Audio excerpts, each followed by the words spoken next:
একজন মানুষ যিনি ক্ষমতাকে ব্যবহার করেননি নিজের জন্য, বরং ক্ষমতার মধ্যেই থেকেছেন সাধারণ মানুষের মতো করে।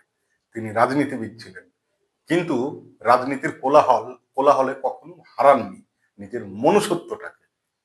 তিনি ছিলেন রাজ্যের প্রাক্তন মুখ্যমন্ত্রী মাননীয় বুদ্ধদেব ভট্টাচার্য। বুদ্ধদেব ভট্টাচার্য মানে শুধু পশ্চিমবঙ্গের প্রাক্তন মুখ্যমন্ত্রী নন, তিনি ছিলেন এক স্বপ্নের ফেরিওয়ালা। যে স্বপ্ন ছিল শিল্প, শিক্ষা, সংস্কৃতি আর আত্মসম্মানের।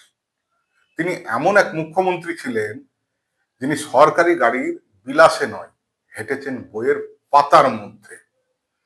যিনি ক্ষমতার আসনে বসেও বলেছিলেন, আমি কবি, আমি পাঠক, আমি একজন সাধারণ মানুষ।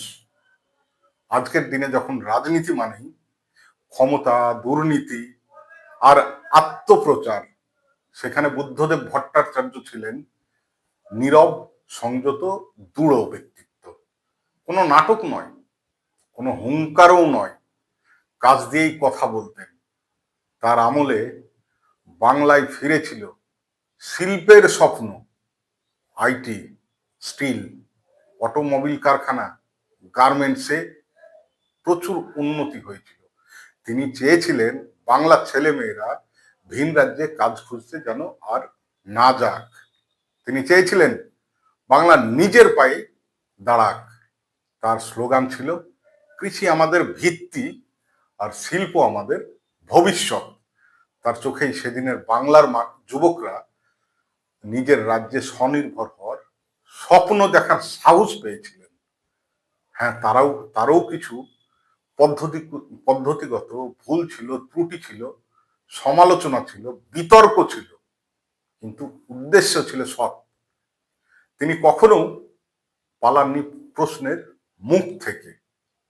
ক্ষমা চাইতে জানতেন, ক্ষমা করতে জানতেন, দায়িত্ব নিতে জানতেন। এই সাহসটাই তাকে আলাদা করেছিল অন্যান্য রাজনীতিবিদদের থেকে। তিনি ছিলেন এমন একজন মুখ্যমন্ত্রী যিনি ক্ষমতা ছাড়ার পরেও বাংলার লক্ষ লক্ষ যুবকের নয়নের মণি হয়ে থেকেছেন, এবং শুধু যুবকদের নয়, সাধারণ মানুষেরও স্বপ্ন দেখার সাহস জুগিয়েছেন। তার সাদা পাঞ্জাবিতে কেউ এক ফোঁটাও দুর্নীতির কালি ছিটাতে তখনও পারেননি, আজকে পর্যন্ত কেউ পারছে না। আজকে যখন আমরা দেখি মুখ্যমন্ত্রী তো দূরের কথা, তার আত্মীয়রা কোটি কোটি টাকার মালিক, বড় বড় বাড়ি গাড়ির মালিক হয়ে যাচ্ছেন, অথচ বুদ্ধবাবু দীর্ঘদিন মন্ত্রী ছিলেন, তারপর মুখ্যমন্ত্রী হয়েও সেই একটা ছোট্ট দু কামরার ফ্ল্যাটে এবং একটা বইয়ের তাক আর নিঃশব্দ জীবন, এই ছিল তার সম্পদ। আজ যখন রাজনীতি মানে চিৎকার, বিভাজন আর বিদ্বেষ, তখন বুদ্ধদেব ভট্টাচার্য আমাদের মনে করিয়ে দেন রাজনীতি ভদ্র হতে পারে, ক্ষমতা সৎ হতে পারে, নেতা মানুষ হতে পারে। তিনি ছিলেন সত্যিকারের একজন স্বপ্নের ফেরিওয়ালা, যার স্বপ্ন হয়তো পুরোটা পূরণ হয়নি, কিন্তু স্বপ্ন দেখানোর সাহসটা তিনি আমাদের মানে যুবকদের মধ্যে দিয়ে গেছেন। সব নেতা জনপ্রিয় হন না, কিন্তু কিছু নেতা ইতিহাস হয়ে যান। বুদ্ধদেব ভট্টাচার্য তেমনই একজন মানুষ হিসাবে আমাদের মধ্যে বেঁচে থাকবেন সারা জীবন। আজকের এই প্রতিবেদনটি কেমন লাগলো অবশ্যই কমেন্ট এবং শেয়ার, লাইক করে জানাতে ভুলবেন না। ধন্যবাদ।